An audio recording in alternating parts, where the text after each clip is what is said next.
सत श्री अकाल जी, स्वागत है चैनल पंजाबी देख रहे सारे दर्शकों का। मैं शहरी बुलेटिन का आगाज कर लेने हेडलाइंस के नाल। डेल्टा वेरिएंट के बावजूद कैनेडा ने खोले अमरीकियों के लिए बॉर्डर। कैनेडा आने वाले अमरीकियों ने दसे वक्खो वक्रे तजुर्बे। परमानेंट रेजिडेंट से अमरीकी सिटीजन के लिए होणगियां कुछ जरूरी शर्तां। MP सुख धालीवाल ने दी संबंधी जानकारी।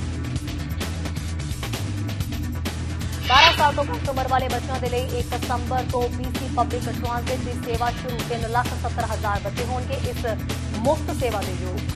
खबरां विस्तार दे नाल। सब तो पहला अज की अहम खबर 9 अगस्त का वह दिन जिसका अमरीका वालियां दे लई कैनेडा के बॉर्डर जिहड़े खुलने सी। जी हाँ, खुल चुके हैं बॉर्डर। कैनेडा ने अपने बॉर्डर खोल दिते हैं और अमरीका वाले हुण कैनेडा आउण दी तैयारी खिंची फिरदे ने। बॉर्डर ते इस वेले भीड़ लगी हुई है। कईयां नूं तां कैनेडा दे विच एंटर होण दा प्रोसैस बहुत ही सौखा लग रहा है ते कईयां नूं औखा लग रहा है।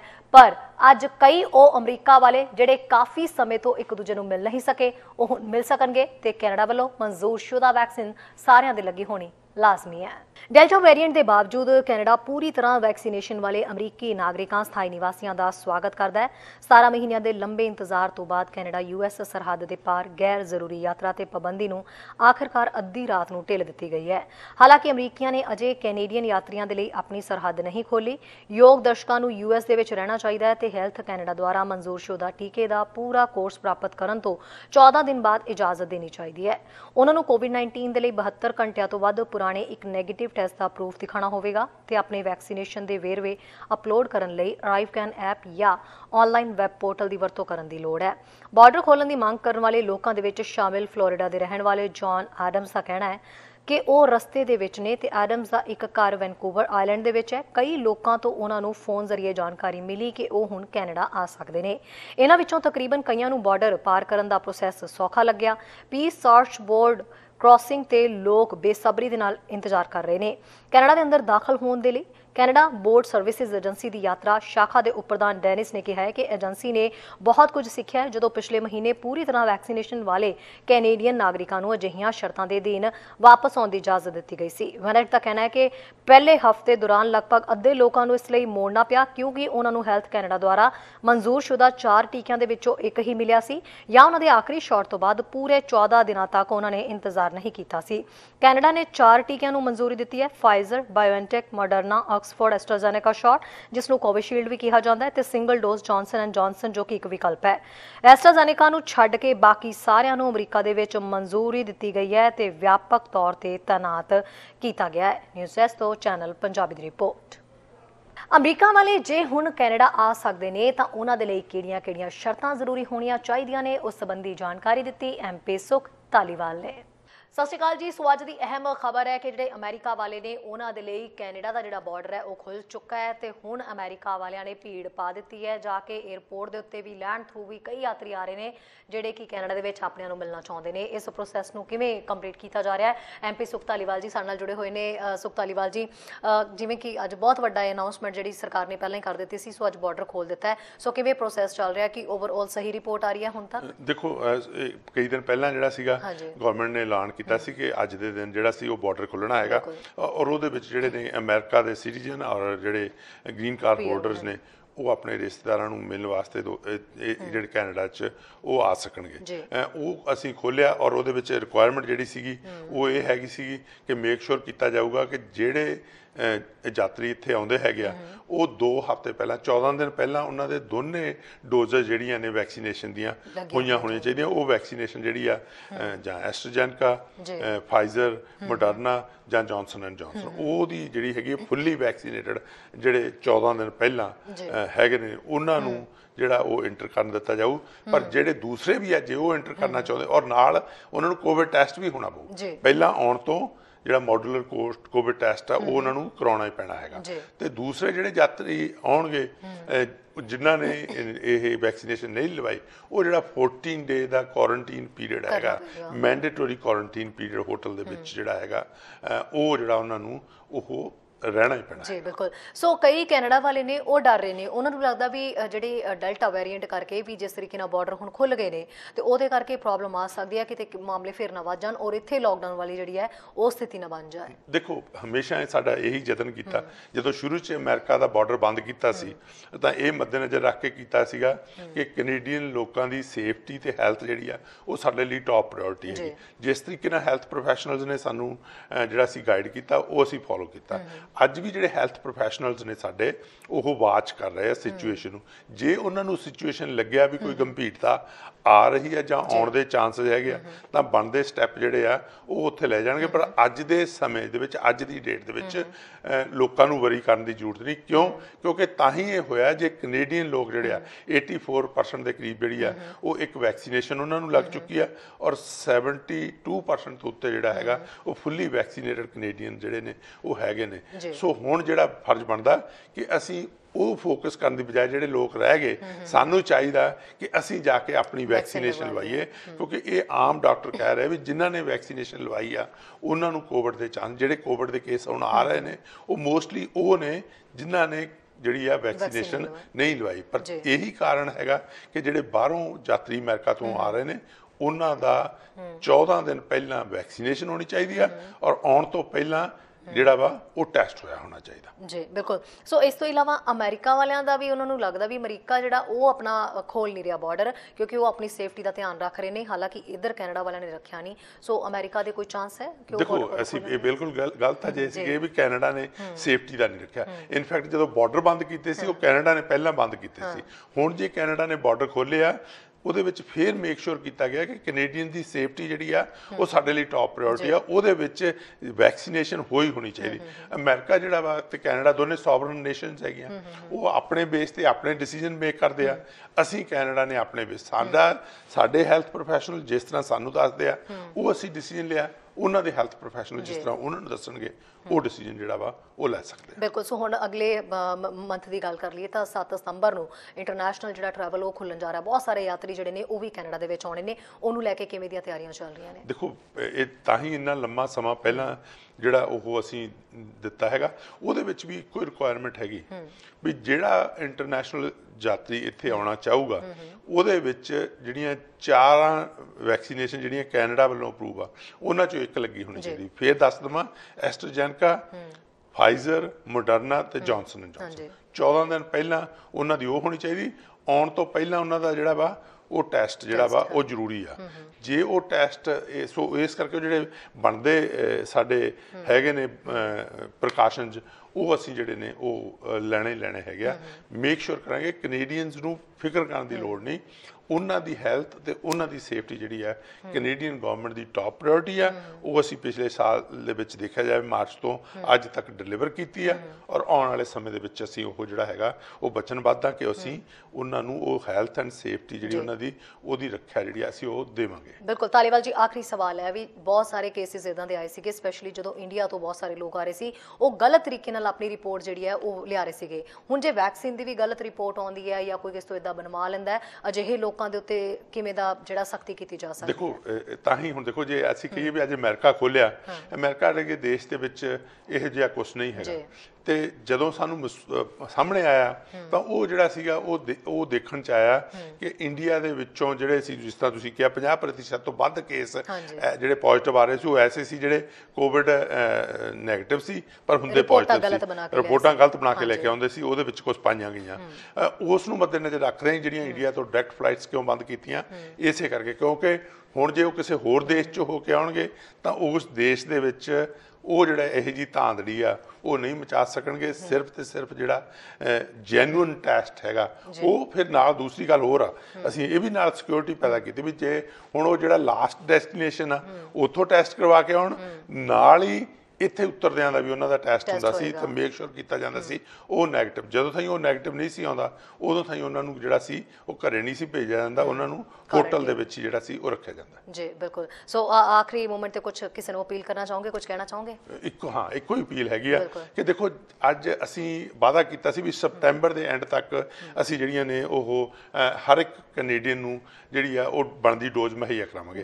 ਅੱਜ ਤੋਂ 2 ਹਫ਼ਤੇ ਪਹਿਲਾਂ ਪ੍ਰਾਈਮ ਮਿਨਿਸਟਰ ਨੇ ਅਨਾਉਂਸ ਕੀਤਾ ਸੀ ਵੀ 66 ਮਿਲੀਅਨ ਡੋਜ਼ ਜਿਹੜੀਆਂ ਨੇ ਉਹ ਕੈਨੇਡਾ 'ਚ ਆ ਗਈਆਂ। ਜੇ ਹਰ ਇੱਕ ਕੈਨੇਡੀਅਨ ਅੱਜ ਚਾਹਵੇ ਤਾਂ ਉਹਨਾਂ ਦੇ ਉਹ ਡੋਜ਼ ਜਿਹੜੀ ਆ ਉਹ ਲੱਗ ਸਕਦੀ, ਪਰ ਹੁਣ ਤਾਈਂ 84% ਦੇ ਕਰੀਬ ਜਿਹੜੇ ਆ ਜਿਨ੍ਹਾਂ ਨੇ ਪਹਿਲੀ ਡੋਜ਼ ਲਵਾਈ, 72% ਤੋਂ ਨੇ। ਸੋ ਮੇਰੀ ਇੱਕੋ ਹੀ ਬੇਨਤੀ ਆ ਕਿ ਜਿੰਨੇ ਵੀ ਰਿਸ਼ਤੇਦਾਰ, ਦੋਸਤ, ਮਿੱਤਰ, ਗੁਆਂਢੀ, ਉਹਨਾਂ ਨੂੰ ਇਨਕਰੇਜ ਕਰੀਏ ਵੀ ਆਓ ਭਾਈ, ਆਪਾਂ ਆਪਦੀ ਸੇਫਟੀ ਲਈ, ਆਪਦੇ ਪਰਿਵਾਰਾਂ ਦੀ ਸੇਫਟੀ ਲਈ, ਸਾਡੇ ਸਮਾਜ ਦੀ, ਕੈਨੇਡੀਅਨ ਦੀ ਸੇਫਟੀ ਦੇ ਲਈ ਉਹ ਡੋਜ਼ ਜਿਹੜੀ ਆ ਆਪਦੇ ਬਾਹਾਂ ਦੇ ਵਿੱਚ ਲਵਾਈਏ ਤਾਂ ਕਿ ਅਸੀਂ ਫੁੱਲੀ ਵੈਕਸੀਨੇਟਡ ਹੋਈਏ। ਕਿਉਂਕਿ ਪ੍ਰੋਫੈਸ਼ਨਲ ਵੀ ਇਹ ਦੱਸ ਰਹੇ ਆ ਕਿ ਜਿਹੜੇ ਨਵੇਂ ਕੇਸਿਸ ਆ ਰਹੇ ਨੇ ਕੋਵਿਡ ਦੇ ਪੋਜ਼ਿਟਿਵ, ਉਹ ਉਹੀ ਆ ਰਹੇ ਨੇ ਜਿਨ੍ਹਾਂ ਨੇ ਵੈਕਸੀਨੇਸ਼ਨ ਜਿਹੜੀ ਆ ਉਹ ਨਹੀਂ ਲਵਾਈ। ਜੀ ਬਿਲਕੁਲ, thank you so much MP Dhaliwal ਜੀ। ਮਿਹਰਬਾਨੀ ਜੀ। ਯਾਰ ਅਮਰੀਕਾ ਕੈਨੇਡਾ ਬਾਰਡਰ ਖੁੱਲਣ ਦੇ ਉੱਤੇ ਸੁਣੋ ਸਾਡੇ ਸੀਨੀਅਰ ਪੱਤਰਕਾਰ ਜਸਕਰਨ ਸਹੋਤਾ ਦੀ ਗੱਲ ਅੱਜ ਦੀ। ਅੱਜ ਦੀ ਗੱਲ ਇੱਕ ਚੰਗੀ ਖਬਰ, ਪਿਛਲੇ ਦਿਨਾਂ ਦੇ ਵਿੱਚ ਜਿੱਦਾਂ ਕਿ ਅਨਾਉਂਸਮੈਂਟ ਹੋਈ ਸੀ ਕਿ ਕੈਨੇਡਾ ਨੇ ਅਮਰੀਕਨਸ ਦੇ ਲਈ ਬਾਰਡਰ ਖੋਲ੍ਹ ਦੇਣੇ ਆ ਤੇ ਉਹ ਬਾਰਡਰ ਅੱਜ ਖੁੱਲ੍ਹ ਗਏ ਆ। ਅੱਜ ਸੋਮਵਾਰ 9 ਅਗਸਤ ਨੂੰ ਅੱਧੀ ਰਾਤ ਨੂੰ ਬਾਰਡਰ ਖੋਲ੍ਹ ਦਿੱਤੇ ਗਏ ਆ ਤੇ ਜਿਹੜੇ ਅਮਰੀਕਾ ਦੇ ਵਿੱਚ ਫੁੱਲੀ ਵੈਕਸੀਨੇਟਡ ਲੋਕ ਨੇ, ਅਮਰੀਕਨਸ ਨੇ, ਉਹ ਕੈਨੇਡਾ ਦੇ ਵਿੱਚ ਨਾਨ ਐਸੈਂਸ਼ੀਅਲ ਟਰੈਵਲ ਦੇ ਲਈ ਆ ਸਕਦੇ ਆ, ਇੱਥੇ ਘੁੰਮ ਫਿਰ ਸਕਦੇ ਆ।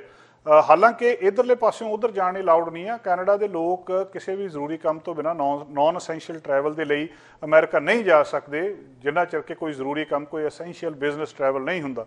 ਪਿਛਲੇ 17 ਮਹੀਨਿਆਂ ਤੋਂ ਦੋਸਤੋ ਇਹ ਬਾਰਡਰ ਬੰਦ ਪਿਆ। ਇਹ ਅੱਜ ਬਹੁਤ ਚੰਗੀ ਖਬਰ ਦੇਖੀ ਜਾ ਰਹੀ ਹੈ। ਇਹਨੂੰ ਸਿਰਫ ਅਮਰੀਕਾ ਵਾਲਿਆਂ ਦਾ ਇੱਥੇ ਆਉਣਾ ਨਹੀਂ ਦੇਖਿਆ ਜਾ ਰਿਹਾ, ਇਹਦੇ ਨਾਲ ਬਾਰਡਰ ਖੁੱਲ੍ਹਣਾ ਦੇਖਿਆ ਜਾ ਰਿਹਾ। ਇਹਦੇ ਨਾਲ ਦੁਨੀਆ ਦੇ ਵਿੱਚ ਬਾਰਡਰ ਖੁੱਲ੍ਹਣ ਦੇ ਸੰਕੇਤ ਮਿਲ ਰਹੇ ਆ। ਇੱਧਰੋਂ ਉੱਧਰੋਂ ਲੋਕ ਇੱਧਰ ਆ ਰਹੇ ਆ ਤੇ ਥੋੜ੍ਹੇ ਦਿਨਾਂ ਦੇ ਵਿੱਚ ਹੀ ਇੱਦਾਂ ਦਾ ਸਮਾਂ ਆਵੇਗਾ ਜਦੋਂ ਕੈਨੇਡਾ ਵਾਲੇ ਅਮਰੀਕਾ ਜਾ ਸਕਣਗੇ, ਇੱਧਰਲੇ ਲੋਕ ਉੱਧਰ ਜਾ ਸਕਦੇ ਆ ਤੇ ਹੌਲੀ ਹੌਲੀ ਸਾਰੀ ਦੁਨੀਆ ਦੇ ਲਈ ਇਹ ਫਲਾਈਟਸ ਤੇ ਬਾਰਡਰ ਜਿਹੜੇ ਖੁੱਲ੍ਹ ਜਾਣਗੇ। ਅੱਜ ਸਵੇਰੇ ਅੱਧੀ ਰਾਤ ਤੋਂ ਬਾਅਦ ਜਦੋਂ ਹੀ ਬਾਰਡਰ ਖੁੱਲ੍ਹਿਆ, ਉਹਦੇ ਤੋਂ ਬਾਅਦ ਜਿਹੜੇ ਇਹ ਐਲੀਜੀਬਲ ਵਿਜ਼ਟਰ ਸੀਗੇ ਜਿਹੜੇ ਉੱਥੇ ਅਮਰੀਕਾ ਦੇ ਵਿੱਚ ਰਹਿੰਦੇ ਆ, ਅਮਰੀਕਨ ਨੇ, 14 ਦਿਨ ਪਹਿਲਾਂ ਉਹਨਾਂ ਨੂੰ ਵੈਕਸੀਨ ਲੱਗ ਚੁੱਕੀ ਆ, ਦੋਵੇਂ ਡੋਜ਼ਸ ਲੱਗ ਚੁੱਕੀਆਂ। ਉਸ ਵੈਕਸੀਨ ਦੀਆਂ ਜਿਹਨੂੰ ਹੈਲਥ ਕੈਨੇਡਾ ਅਪਰੂਵ ਕਰਦਾ ਆ, ਉਹ ਇੱਧਰ ਆ ਸਕਦੇ ਆ। ਹਾਲਾਂਕਿ ਉਹਨਾਂ ਨੂੰ ਇੱਕ ਪ੍ਰੂਫ ਦੇਣਾ ਪੈਂਦਾ ਨੈਗੇਟਿਵ ਮੋਲੀਕੂਲਰ ਟੈਸਟ ਕੋਵਿਡ-19 ਦਾ। ਉਹਦੇ ਤੋਂ ਬਾਅਦ 72 ਘੰਟੇ ਦੇ ਵਿੱਚ ਉਹਨਾਂ ਦੇ ਕੋਲ ਕੋਵਿਡ-19 ਦਾ ਇਹ ਟੈਸਟ ਅਰਾਈਵ ਕੈਨ ਦੇ ਉੱਤੇ ਅਪਲੋਡ ਕੀਤਾ ਹੋਵੇ, ਇਹਦੇ ਵੈਬ ਪੋਰਟਲ ਦੇ ਉੱਤੇ ਵੈਕਸੀਨੇਸ਼ਨ ਦੀ ਡਿਟੇਲ ਦਿੱਤੀ ਜਾਵੇ। ਤੇ ਜਿਹੜੇ ਫਿਰ ਵੈਕਸੀਨੇਟਡ ਟਰੈਵਲਰ ਨੇ ਉਹ ਖਾਸ ਕਰਕੇ ਜਿਹੜੇ ਕਿਸੇ ਬਿਮਾਰੀ ਦੇ ਵਿੱਚ ਕਾਰਨ ਵੈਕਸੀਨ ਨਹੀਂ ਲਵਾ ਸਕੇ ਜਾਂ ਉਹਨਾਂ ਦੀ ਕੋਈ ਹੈਲਥ ਕੰਡੀਸ਼ਨ ਇੱਦਾਂ ਦੀ ਆ ਜਿਹੜੀ ਉਹਨਾਂ ਨੂੰ ਵੈਕਸੀਨ ਲਵਾਉਣ ਨਹੀਂ ਦਿੰਦੀ, ਉਹਨਾਂ ਨੂੰ ਵੀ ਮਾਫੀ ਆ। ਤੇ 12 ਸਾਲ ਤੋਂ ਛੋਟੇ ਜਿਹੜੇ ਬੱਚੇ ਆ ਜਿਨ੍ਹਾਂ ਦੇ ਲਈ ਵੈਕਸੀਨ ਅਵੇਲੇਬਲ ਹੀ ਨਹੀਂ, ਉਹ ਵੀ ਆਪਣੇ ਮਾਂ ਪਿਓ ਦੇ ਨਾਲ ਇੱਥੇ ਆ ਸਕਦੇ ਆ। ਉਹਨਾਂ ਨੂੰ ਵੀ ਇਹਦੇ ਵਿੱਚੋਂ ਕਾਫੀ ਛੋਟ ਦਿੱਤੀ ਗਈ ਆ। ਉਹਨਾਂ ਦੇ ਉੱਤੇ ਵੀ ਇਹ ਨਿਯਮ ਲਾਗੂ ਨਹੀਂ ਹੁੰਦੇ, ਉਹ ਵੀ ਕੁਆਰੰਟੀਨ ਤੋਂ ਬਚ ਸਕਦੇ ਆ। ਇਹ ਅੱਜ ਗੱਲਬਾਤ ਆ ਰਹੀ ਆ। ਹਾਲਾਂਕਿ ਕਾਫੀ ਜਿਹੜੀ CBSA ਦੀ ਵੈਬਸਾਈਟ ਆ ਉਹਦੇ ਉੱਤੇ ਦੱਸਿਆ ਗਿਆ ਸੀ ਕਿ ਕੋਈ ਡਿਲੇ ਨਹੀਂ ਆ ਬਾਰਡਰ ਦੇ ਉੱਤੇ, ਪਰ ਸਵੇਰ ਦੀਆਂ ਜਿਹੜੀਆਂ ਤਸਵੀਰਾਂ ਸਾਡੇ ਸਾਹਮਣੇ ਆਈਆਂ, ਕੈਨੇਡਾ US ਬਾਰਡਰ ਦੇ ਉੱਤੇ ਕਾਫੀ ਲੰਬੀਆਂ ਲਾਈਨਾਂ, ਕਈ ਸੈਂਕੜੇ ਕਾਰਾਂ ਉੱਥੇ ਲਾਈਨ ਦੇ ਵਿੱਚ ਲੱਗੀਆਂ ਉਡੀਕ ਕਰ ਰਹੇ ਆ ਆਪਣੀ ਵਾਰੀ ਦੀ, ਪਰ ਲੋਕ ਇੱਧਰਲੇ ਪਾਸੇ ਆ ਰਹੇ ਆ ਤੇ ਟਰੈਵਲ ਕਰ ਰਹੇ ਆ। ਇਸੇ ਤਰ੍ਹਾਂ ਕੁਝ ਗੱਲਾਂ ਉਹਨਾਂ ਨੂੰ ਧਿਆਨ ਦੇ ਵਿੱਚ ਰੱਖਣ ਦੀ ਲੋੜ ਆ ਕਿਉਂਕਿ ਬਹੁਤ ਸਾਰੇ ਲੋਕ ਟੂਰਿਸਟ ਨੇ ਜਿਹੜੇ ਇੱਧਰਲੇ ਪਾਸੇ ਆ ਰਹੇ ਆ। ਜਿਹੜੇ ਕਿਸੇ ਵੀ ਜਿਹੜੇ ਬਾਈ 에ਅਰ ਇੱਥੇ ਲੋਕ ਆ ਰਹੇ ਆ ਉਹਨਾਂ ਨੂੰ ਮਾਸਕ ਪਾਉਣਾ ਪੈਂਦਾ ਕੈਨੇਡੀਅਨ ਏਅਰਪੋਰਟ ਦੇ ਉੱਤੇ ਤੇ ਫਲਾਈਟ ਦੇ ਵਿੱਚ ਵੀ, ਰਿਗਾਰਡਲੈਸ ਕਿ ਵੈਕਸੀਨੇਸ਼ਨ ਹੋਈ ਆ ਜਾਂ ਨਹੀਂ ਹੋਈ। ਕੈਨੇਡਾ ਦੇ ਵਿੱਚ ਜਿੱਥੇ ਕੈਨੇਡਾ ਦੀ ਫੈਡਰਲ ਸਰਕਾਰ ਦੇ ਕੁਝ ਨਿਯਮ ਨੇ, ਉੱਥੇ ਹਰ ਪ੍ਰੋਵਿੰਸ ਦੀਆਂ ਕੁਝ ਆਪਣੀਆਂ ਵੀ ਰਿਸਟ੍ਰਿਕਸ਼ਨਸ ਨੇ। ਉਦਾਹਰਨ ਵਜੋਂ ਨਿਊ ਫਾਊਂਡਲੈਂਡ ਤੇ ਲੈਬਰਾਡੋਰ ਦੇ ਵਿੱਚ ਜੇਕਰ ਤੁਸੀਂ ਐਂਟਰ ਕਰਨਾ ਹੈ ਤਾਂ ਤੁਹਾਨੂੰ ਇੱਕ ਵੱਖਰਾ ਟਰੈਵਲ ਫਾਰਮ ਭਰਨਾ ਪੈਂਦਾ ਆ। ਇਹਦੇ ਬਾਰੇ ਵੀ ਤੁਹਾਨੂੰ ਪਤਾ ਹੋਣਾ ਚਾਹੀਦਾ ਕਿ ਟਰੈਵਲ ਫਾਰਮ ਕਿਹੜਾ ਹੈ, ਉਹਦੇ ਤੋਂ ਬਿਨਾਂ ਤੁਸੀਂ ਉੱਥੇ ਨਹੀਂ ਜਾ ਸਕਦੇ। ਤੁਸੀਂ ontario ਦੇ ਵਿੱਚ ਜਾ ਸਕਦੇ ਆ ਤੇ ਉੱਥੇ ਜੇ ਜਾਣਾ ਚਾਹੁੰਦੇ ਹੋ ਤਾਂ ਉੱਥੇ ਕੈਪੈਸਿਟੀ ਲਿਮਿਟ ਆ ਆਰਗੇਨਾਈਜ਼ਡ ਪਬਲਿਕ ਈਵੈਂਟਸ ਦੇ ਵਿੱਚ, ਕੁਝ ਰਿਟੇਲ ਸਪੇਸ ਦੇ ਉੱਤੇ, ਮਿਊਜ਼ੀਅਮ, ਕਸੀਨੋ, ਥੀਏਟਰਸ ਜਾਂ ਕੁਝ ਹੋਰ ਥਾਵਾਂ ਦੇ ਉੱਤੇ। ਉਹਦੇ ਬਾਰੇ ਵੀ ਤੁਹਾਨੂੰ ਖਾਸ ਤੌਰ ਤੇ ਚੈੱਕ ਕਰਨਾ ਪਊਗਾ ਕਿ ਕੀ ਪਾਬੰਦੀਆਂ ਨੇ। ਇਸੇ ਤਰ੍ਹਾਂ ਹੀ ਕੈਨੇਡਾ ਦੀਆਂ ਜਿਹੜੀਆਂ ਨੈਸ਼ਨਲ ਪਾਰਕਸ ਨੇ ਉਹ ਇਸ ਵੇਲੇ ਖੁੱਲ੍ਹੀਆਂ ਨੇ ਵਿਜ਼ਟਰ ਦੇ ਲਈ, ਉੱਥੇ ਜਾ ਸਕਦੇ ਆ, ਪਰ ਉੱਥੇ ਜਿਹੜੀਆਂ ਫੈਸਿਲਿਟੀਜ਼ ਨੇ ਉਹਨਾਂ ਦੇ ਵਿੱਚ ਉਹਨਾਂ ਦੀ ਐਕਸੈਸ ਜਿਹੜੀ ਆ ਉਹ ਲਿਮਟਿਡ ਹੋ ਸਕਦੀ ਹੈ। ਇਸ ਗੱਲ ਦਾ ਵੀ ਖਿਆਲ ਰੱਖਿਆ ਜਾਵੇ। ਬਹੁਤ ਸਾਰੀਆਂ 에ਅਰਲਾਈਨਸ ਜਿਹੜੀਆਂ ਹੋਰ ਫਲਾਈਟਸ ਕੈਨੇਡਾ ਨੂੰ ਐਡ ਕਰ ਰਹੀਆਂ ਨੇ ਤਾਂ ਕਿ ਜਿਹੜੇ ਆਉਣ ਵਾਲੇ ਦਿਨਾਂ ਦੇ ਵਿੱਚ ਟਰੈਵਲਰ ਦੇ ਵਿੱਚ ਵਾਧਾ ਹੋਣਾ ਉਹਨਾਂ ਨੂੰ ਕਿਸੇ ਤਰ੍ਹਾਂ ਸਾਂਭਿਆ ਜਾ ਸਕੇ। ਏਅਰ ਕੈਨੇਡਾ ਨੇ ਅਨਾਊਂਸ ਕੀਤਾ ਸੀ ਕਿ ਉਹ ਵੀ ਆਪਣੀਆਂ ਫਲਾਈਟਸ ਦੇ ਵਿੱਚ ਵਾਧਾ ਕਰ ਰਿਹਾ, 220 ਫਲਾਈਟਸ ਡੇਲੀ ਉਹ ਚਲਾਉਣਗੇ ਅੱਜ ਸੋਮਵਾਰ ਤੋਂ ਲੈ ਕੇ। ਇਸੇ ਤਰ੍ਹਾਂ ਹੀ ਦੂਜੇ ਜਿਹੜੇ ਰੂਟਸ ਦੇ ਉੱਤੇ ਆ ਉਹ ਵੀ ਫਲਾਈਟਸ ਕਾਫੀ ਵੱਧ ਰਹੀਆਂ, ਵੱਖ-ਵੱਖ ਏਅਰਲਾਈਨਸ ਜਿਹੜੀਆਂ ਫਲਾਈਟ ਵਧਾ ਰਹੀਆਂ ਆ। ਬਾਕੀ ਏਅਰਪੋਰਟਸ ਦੇ ਉੱਤੇ ਵੀ ਜਿੱਥੇ ਕੁਝ ਫਲਾਈਟਸ ਜਿਹੜੀਆਂ ਕੈਲਗਰੀ, ਮੌਂਟਰੀਅਲ, ਟੋਰਾਂਟੋ, ਵੈਨਕੂਵਰ ਆਉਂਦੀਆਂ ਆ, ਇਹਦੇ ਨਾਲ ਹੀ ਆਉਣ ਵਾਲੇ ਦਿਨਾਂ ਦੇ ਵਿੱਚ ਇਹ ਫਲਾਈਟਸ ਹੈਲੀਫੈਕਸ, ਕੁਬੈਕ ਤੇ ਆਟਵਾ ਇੱਥੇ ਵੀ ਆਉਣ ਦੀ ਸੰਭਾਵਨਾ ਦੇਖੀ ਜਾ ਰਹੀ ਆ। ਦੂਜੀ ਗੱਲਬਾਤ ਇਹ ਦੇਖੀ ਜਾ ਰਹੀ ਆ ਕਿ ਜਿਹੜੀ ਟਿਕਟ ਆ ਇਸ ਵੇਲੇ 329 ਤੋਂ ਲੈ ਕੇ $359 ਜਿਹੜੀ ਅਮਰੀਕਾ ਤੋਂ ਇੱਥੇ ਦੀ ਵੈਨਕੂਵਰ, ਕੈਲਗਰੀ, ਟੋਰਾਂਟੋ ਦੀ ਲੱਗ ਰਹੀ ਆ। ਜਿਹੜੇ ਟਰੈਵਲਰ ਇੱਥੇ ਆ ਰਹੇ ਆ ਉਹਨਾਂ ਦੀ ਜਾਣਕਾਰੀ ਦੇ ਲਈ $125 ਕੈਨੇਡੀਅਨ ਡਾਲਰ ਹੋਟਲ ਦਾ रूम ਦਾ ਇੱਕ ਨੋਰਮਲ ਦਾ ਰੇਟ ਹੈ ਐਵਰੇਜ $99 ਜਾਣੀ ਕਿ ਜਿਹੜੇ ਅਮਰੀਕਾ ਦੇ ਨੇ ਤੇ 31% ਇਹ ਰੇਟ ਘੱਟ ਆ ਜੇ 19 ਦੇ ਹਿਸਾਬ ਨਾਲ 2019 ਦੇ ਹਿਸਾਬ ਨਾਲ ਜੇਕਰ ਇਹਨੂੰ ਦੇਖਿਆ ਜਾਵੇ। ਸੋ ਅੱਜ ਇਸ ਗੱਲਬਾਤ ਨੂੰ ਲੈ ਕੇ ਕਿ ਲੋਕ ਇੱਧਰ ਆਉਣਾ ਸ਼ੁਰੂ ਹੋ ਗਏ ਆ, ਲੰਬੀਆਂ ਲਾਈਨਾਂ ਦੇ ਵਿੱਚ ਆਉਣਾ ਸ਼ੁਰੂ ਹੋ ਗਏ ਆ ਤੇ ਜਲਦੀ ਆਸ ਕੀਤੀ ਜਾਂਦੀ ਆ ਕਿ ਜਿਹੜਾ ਅਮਰੀਕਾ ਦਾ ਬਾਰਡਰ ਆ ਕੈਨੇਡੀਅਨਸ ਦੇ ਲਈ 21 ਅਗਸਤ ਤੱਕ ਬੰਦ ਆ, ਹੋ ਸਕਦਾ ਉਸ ਦਿਨ ਖੁੱਲ੍ਹ ਜਾਵੇ ਤੇ ਬਾਕੀ ਬਾਰਡਰ ਵੀ ਹੌਲੀ ਹੌਲੀ ਖੁੱਲ੍ਹਣ ਤੇ ਲੋਕਾਂ ਦਾ ਆਉਣਾ ਜਾਣਾ ਆਮ ਵਰਗਾ ਹੋਵੇ। ਲੱਖਾਂ BC ਦੇ ਪਰਿਵਾਰ ਅਗਲੇ ਮਹੀਨੇ ਤੋਂ ਟ੍ਰਾਂਜ਼ਿਟ ਸੇਵਾ ਦੇ ਉੱਤੇ ਖਰਚ ਹੋਣ ਵਾਲੇ ਪੈਸੇ ਦੀ ਹੁਣ ਬਚਤ ਕਰ ਸਕਣਗੇ, ਜਦੋਂ 12 ਸਾਲ ਤੇ ਇਸ ਤੋਂ ਘੱਟ ਉਮਰ ਦੇ ਜਿਹੜੇ ਬੱਚੇ ਨੇ ਉਹ ਮੁਫਤ ਰਾਈਡਿੰਗ ਸ਼ੁਰੂ ਹੋਣ ਵਾਲੀ ਹੋਏਗੀ। ਇਹ ਗੱਲ 2021 ਦੇ ਬਜਟ ਦੇ ਵਿੱਚ ਇਸ ਸਾਲ ਦੇ ਸ਼ੁਰੂ ਦੇ ਵਿੱਚ ਹੀ ਐਲਾਨ ਦਿੱਤੀ ਗਈ ਸੀ। ਪ੍ਰੀਮੀਅਰ ਜੌਨ ਹੌਰਗਨ ਨੇ ਸੋਮਵਾਰ ਨੂੰ ਇੱਕ ਬਿਆਨ ਦੇ ਵਿੱਚ ਕਿਹਾ ਹੈ ਕਿ ਇਹ ਬਹੁਤ ਵਧੀਆ ਵਿਕਲਪ ਹੈ। ਉਹਨਾਂ ਕਿਹਾ ਹੈ ਕਿ ਗੇਟ ਔਨ ਬੋਰਡ ਪ੍ਰੋਗਰਾਮ ਆਵਾਜਾਈ ਸਵਾਰਾਂ ਦੀ ਨਵੀਂ ਪੀੜ੍ਹੀ ਨੂੰ ਉਤਸ਼ਾਹਿਤ ਕਰੇਗਾ। 12 ਤੇ ਇਸ ਤੋਂ ਘੱਟ ਉਮਰ ਦੇ ਲਗਭਗ 3,70,000 ਬੱਚੇ BC ਦੇ ਵਿੱਚ ਮੁਫਤ ਆਵਾਜਾਈ ਦੇ ਹੁਣ ਯੋਗ ਹੋਣਗੇ। ਇੱਕ ਬੱਚਾ ਮਹੀਨੇ ਦਾ ਟ੍ਰਾਂਸਲਿੰਕ ਪਾਸ ਜਿਹੜਾ ਉਹ ਇਸ ਵੇਲੇ $57 ਦੇ ਵਿੱਚ ਬਣਾਉਂਦਾ ਹੈ, ਜੋ ਆਉਣ ਵਾਲੀਆਂ ਤਬਦੀਲੀਆਂ ਦੇ ਨਾਲ ਸਾਲਾਨਾ ਬਚਤ ਦੇ ਹਿਸਾਬ ਦੇ ਨਾਲ $680 ਤੋਂ ਵੱਧ ਸੇਵ ਕਰ ਸਕਦੇ ਨੇ। ਉਸ ਦੇ ਮਾਪੇ ਜੋ ਆਮ ਤੌਰ ਤੇ BC ਟ੍ਰਾਂਜ਼ਿਟ ਬੱਚਿਆਂ ਦਾ ਪਾਸ ਖਰੀਦਦੇ ਨੇ ਉਹ ਜਿਹੜੇ ਨੇ ਉਹ $420 ਦੀ ਜਿਹੜੀ ਹੈ ਬਚਤ ਪ੍ਰਤੀ ਸਾਲ ਦੇ ਹਿਸਾਬ ਦੇ ਨਾਲ ਕਰ ਸਕਦੇ ਨੇ। ਇਸ ਪ੍ਰੋਗਰਾਮ ਦੇ ਲਈ ਪ੍ਰੋਵਿੰਸ ਨੂੰ ਸਾਲਾਨਾ ਲਗਭਗ $26 ਮਿਲੀਅਨ ਦਾ ਜਿਹੜਾ ਖਰਚਾ ਉਹ ਆਉਣ ਦੀ। ਬੁਲੇਟਿਨ ਦੇ ਅਖੀਰ ਦੇ ਵਿੱਚ ਦੇਖਦੇ ਹਾਂ ਸਾਡੇ ਸੀਨੀਅਰ ਪੱਤਰਕਾਰ ਕੁਲਮੀਤ ਸਿੰਘ ਸੰਘਾ ਦੀ ਐਡਮਿੰਟਨ ਤੋਂ ਇੱਕ ਖਾਸ ਅਪਡੇਟ। ਚੈਨਲ ਪੰਜਾਬੀ ਵੇਖ ਰਹੇ ਸਮੂਹ ਦਰਸ਼ਕਾਂ ਨੂੰ ਕੁਲਮੀਤ ਸਿੰਘ ਵੱਲੋਂ ਨਿੱਘੀ ਜੀ ਆਇਆਂ। ਵਾਹਿਗੁਰੂ ਜੀ ਕਾ ਖਾਲਸਾ, ਵਾਹਿਗੁਰੂ ਜੀ ਕੀ ਫਤਿਹ। ਕੁਝ ਖਬਰਾਂ ਲੈ ਕੇ ਤੁਹਾਡੇ ਲਈ ਹਾਜ਼ਰ ਹਾਂ ਜੀ ਐਡਮਿੰਟਨ ਸ਼ਹਿਰ ਤੋਂ। ਐਡਮਿੰਟਨ ਸ਼ਹਿਰ ਦੇ ਵਿੱਚ ਇੱਕ ਲਬਾਰਟਸ ਬਰੂਰੀ ਜਿਹੜੀ ਕੋਈ ਪਿਛਲੇ 100 ਸਾਲ ਤੋਂ ਇੱਥੇ ਇੱਕ ਕੀ ਕਹਿੰਦੇ ਆ ਨਿਸ਼ਾਨ ਆ ਜੀ ਐਡਮਿੰਟਨ ਦੇ ਵਿੱਚ ਲਬਾਰਟਸ ਬਰੂਰੀ ਦਾ। ਤੇ ਹੁਣ ਉਹ ਲਬਾਰਟ ਬਰੂਰੀ ਜਿਹੜੀ ਆ ਉਹ ਨਵੀਂ ਇਨਵੈਸਟਮੈਂਟ ਕਰਨ ਜਾ ਰਹੀ ਆ ਔਰ ਉਹਦੇ ਨਾਲ ਉਹ ਕਹਿ ਰਹੇ ਨੇ ਵੀ ਬਹੁਤ ਸਾਰੀਆਂ ਨਵੀਆਂ ਜਿਹੜੀਆਂ ਜੌਬਸ ਆ ਉਹ ਕ੍ਰੀਏਟ ਹੋਣਗੀਆਂ। ਤੇ ਅੱਜ ਸਾਡੇ ਉੱਥੇ ਪ੍ਰੀਮੀਅਰ ਜੇਸਨ ਕੈਨੀ ਹੋਰਾਂ ਨੇ ਜਾ ਕੇ ਉਹਨਾਂ ਦਾ ਇਸ ਵੱਡੀ ਜਿਹੜੀ ਐਕਸਪੈਂਸ਼ਨ ਆ ਉਹਦਾ ਉਦਘਾਟਨ ਵੀ ਕਰਨਾ ਆ। ਪਰ ਇਹ ਨਹੀਂ ਦੱਸਿਆ ਗਿਆ ਕਿ ਕਿੰਨੇ ਮਿਲੀਅਨ ਦੀ ਜਾਂ ਬਿਲੀਅਨ ਡਾਲਰ ਦੀ ਉਹ ਇਨਵੈਸਟਮੈਂਟ ਕਰ ਰਹੇ ਆ। ਸਿਰਫ ਇੰਨੀ ਹੀ ਗੱਲ ਆਈ ਹੈ ਜੀ ਵੀ ਉਹ ਇਨਵੈਸਟਮੈਂਟ ਕਰ ਰਹੇ ਆ ਔਰ ਜੌਬਸ ਦਾ ਜਿਹੜਾ ਵਾਅਦਾ ਕੀਤਾ ਜਾ ਰਿਹਾ ਵੀ ਨਵੀਆਂ ਜੌਬਸ ਕ੍ਰੀਏਟ ਕੀਤੀਆਂ ਜਾਣਗੀਆਂ। ਔਰ ਖਾਸ ਕਰਕੇ ਹੁਣ ਉਹ ਕਹਿੰਦੇ ਜੀ ਵੀ ਜੌਬਸ ਦੀ ਲੋੜ ਆ ਜਿਉਂ-ਜਿਉਂ ਅਲਬਰਟਾ ਜਿਹੜਾ ਆ ਇਸ ਪੈਂਡੈਮਿਕ ਦੇ ਚੱਕਰ ਵਿੱਚੋਂ ਬਾਹਰ ਆ ਰਿਹਾ ਹੈ, ਉਸ ਗੱਲ ਲਈ ਇਹ ਹੁਲਾਰਾ ਦੇਵੇਗੀ ਜਿਹੜੀ ਇਹ ਇਨਵੈਸਟਮੈਂਟ ਹੈਗੀ ਆ। ਇਹ ਤੁਹਾਨੂੰ ਪਤਾ ਐਨਹਾਜ਼ਰ ਬੌਸ਼ ਦੇ ਬ੍ਰਾਂਡ ਥੱਲੇ ਬੀਅਰ ਵੇਚਦੀ ਆ ਲਬਾਰਟਸ ਅੱਜ ਕੱਲ੍ਹ ਔਰ 6 ਸੂਬਿਆਂ ਦੇ ਵਿੱਚ ਇਹਨਾਂ ਦੀ ਪ੍ਰੈਜ਼ੈਂਸ ਹੈਗੀ ਆ ਜੀ। ਕੈਨੇਡਾ ਦੇ 6 ਸੂਬਿਆਂ ਦੇ ਵਿੱਚ ਆਲਰੇਡੀ ਪ੍ਰੈਜ਼ੈਂਸ ਹੈਗੀ ਆ। ਸੋ ਆਸ ਕਰਦੇ ਆ ਵੀ ਨਵੀਆਂ ਜੌਬ ਜਿਹੜੀਆਂ ਇਹਦੇ ਨਾਲ ਕ੍ਰੀਏਟ ਹੋਣਗੀਆਂ। ਦੂਸਰੀ ਇੱਕ ਖਬਰ ਆ ਰਹੀ ਹੈ ਜੀ ਨਾਰਦਰਨ ਅਲਬਰਟਾ ਦੇ ਟਾਊਨ ਲੈਕਲਾਬਿਸ਼ ਤੋਂ, ਜਿੱਥੇ ਅੱਜ ਤੜਕਸਾਰ ਜਿਹੜਾ RCMP ਨੂੰ ਐਮਰਜੈਂਸੀ ਸਿਚੁਏਸ਼ਨ ਲਈ ਫੋਨ ਕਾਲ ਗਈ ਆ ਤੇ ਉਹਨਾਂ ਨੇ ਰਿਸਪੌਂਡ ਕੀਤਾ RCMP ਨੇ। ਉੱਥੇ ਕੀ ਆ ਜੀ ਉਹਨਾਂ ਨੇ ਪਹਿਲਾਂ ਆਉਂਦਿਆਂ ਨੇ ਏਰੀਆ ਜਿਹੜਾ ਆ ਉਹ ਸਾਰੇ ਦਾ ਸਾਰਾ ਬਲੌਕ ਕਰ ਦਿੱਤਾ ਗਿਆ। 100 ਸਟਰੀਟ ਤੋਂ ਲੈ ਕੇ ਤੇ 94 ਐਵਨਿਊ ਤੱਕ ਜਿਹੜਾ ਹੈਮਲਟ ਸੀ ਉਹ ਉਹਨਾਂ ਨੇ ਬਿਲਕੁਲ ਸੀਲ ਕਰ ਦਿੱਤਾ ਤੇ ਲੋਕਾਂ ਨੂੰ ਕਿਹਾ ਕਿ ਭਾਈ ਤੁਸੀਂ ਸੇਫਟੀ ਦੀ ਖਾਤਰ ਅੰਦਰ ਹੀ ਰਹਿਣਾ ਆ ਔਰ ਲੋਕਾਂ ਨੇ ਉਸ ਗੱਲ ਨੂੰ ਸੁਣਿਆ ਜੀ। ਪਤਾ ਲੱਗਾ ਕਿ ਉੱਥੇ ਐਲ ਰਸ਼ੀਦ ਨਾਂ ਦੀ ਇੱਕ ਮਸਜਿਦ ਆ ਜਿਹਦੀ ਇਹ ਗੱਲ ਨਹੀਂ ਦੱਸੀ ਗਈ ਕਿ ਕਿਹੜੀ ਘਟਨਾ ਨੂੰ ਉਹ ਰਿਸਪੌਂਡ ਕਰ ਰਹੇ ਹੈਗੇ ਆ।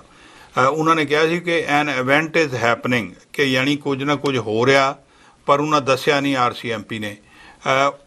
ਐਲ ਰਸ਼ੀਦ ਮੌਸਕ ਜਿਹੜੀ ਆ ਇਹ ਕੈਨੇਡੀਅਨ ਮੁਸਲਿਮ ਐਸੋਸੀਏਸ਼ਨ ਦਾ ਉੱਥੇ ਦਫ਼ਤਰ ਹੈਗਾ ਜੀ, ਜਿੱਥੋਂ ਨੇੜੇ ਹੀ ਇਹ ਐਲ ਰਸ਼ੀਦ ਮਸਜਿਦ ਆ। ਪਰ ਹੋਰ ਇਹ ਤੋਂ ਬਾਅਦ RCMP ਵੱਲੋਂ ਕੋਈ ਖਬਰ ਨਹੀਂ ਦਿੱਤੀ ਗਈ, ਪਰ ਲੋਕ ਜ਼ਰੂਰ ਉੱਥੇ ਚਿੰਤਤ ਵੀ ਹੋਏ ਨੇ ਕਿ ਇਸ ਤਰ੍ਹਾਂ ਦੀਆਂ ਘਟਨਾ ਕਦੋਂ ਖਤਮ ਹੋਣਗੀਆਂ। ਤੀਜੀ ਖਬਰ ਸਾਡੇ ਇੱਥੇ ਐਡਮਿੰਟਨ ਤੋਂ ਨਾਰਥ ਵਾਲੇ ਪਾਸੇ ਇੱਕ ਟਾਊਨ ਹੈ ਜੀ ਸੇਂਟ ਆਲਬਰਟ। ਉੱਥੇ ਖਬਰ ਆ ਰਹੀ ਹੈ ਕਿ RCMP ਨੂੰ ਇੱਕ ਔਰਤ ਨੇ ਸ਼ਿਕਾਇਤ ਕੀਤੀ ਕਿ ਉਹਦੇ ਨਾਲ ਸੈਕਸ਼ੂਅਲ ਹਰਾਸਮੈਂਟ ਕੀਤੀ ਗਈ ਹੈ। ਹੋਇਆ ਉਹ ਇਸ ਤਰ੍ਹਾਂ ਦੱਸਿਆ ਜਾਂਦਾ ਜੀ ਵੀ ਲੋਕੀ ਅਕਸਰ ਜਦੋਂ ਕੰਮਾਂ ਕਾਰਾਂ ਤੋਂ ਜਾਂ ਕੋਈ ਪ੍ਰੋਬਲਮ ਹੋਵੇ ਤੇ ਮਸਾਜ ਕਰਾਉਣ ਲਈ ਚਲੇ ਜਾਂਦੇ ਨੇ। ਉੱਥੇ ਲਾਸਟਿੰਗ ਥੈਰੇਪੀ ਨਾਂ ਦੀ ਇੱਕ ਜਿਹੜਾ ਵਿਅਕਤੀ ਉੱਥੇ ਕੰਮ ਕਰਦਾ ਸੀਗਾ, ਜਿਸ ਦਾ ਨਾਂ ਹੈਗਾ ਜੀ ਰਜ਼ਾਲੀ ਪਰੈਨੋ, 45 ਸਾਲਾਂ ਦਾ ਆ। ਉਹਨੂੰ RCMP ਵੱਲੋਂ ਚਾਰਜ ਕੀਤਾ ਗਿਆ ਉਸ ਔਰਤ ਦੇ ਇਸ ਦੋਸ਼ ਦੇ ਉੱਤੇ, ਤੇ RCMP ਨੂੰ ਇੱਦਾਂ ਮਹਿਸੂਸ ਹੋ ਰਿਹਾ ਵੀ ਹੋ ਸਕਦਾ ਹੋਰ ਵੀ ਔਰਤਾਂ ਉਸ ਵਿਅਕਤੀ ਦੇ ਹਵਸ ਦਾ ਸ਼ਿਕਾਰ ਹੋਈਆਂ ਹੋਣਗੀਆਂ, ਤੇ ਉਹਨਾਂ ਨੇ ਲੋਕਾਂ ਨੂੰ ਕਿਹਾ ਕਿ ਤੁਸੀਂ ਅੱਗੇ ਆ ਕੇ ਤੇ ਜੇ ਕੋਈ ਇੱਦਾਂ ਦੀ ਗੱਲਬਾਤ ਹੈਗੀ ਆ ਤੇ ਸ਼ਿਕਾਇਤ ਸਾਨੂੰ ਦੱਸੋ। ਇਹ ਨਾ ਹੋਵੇ ਵੀ ਉਹ ਇੱਕ ਔਰਤ ਰਵੇ।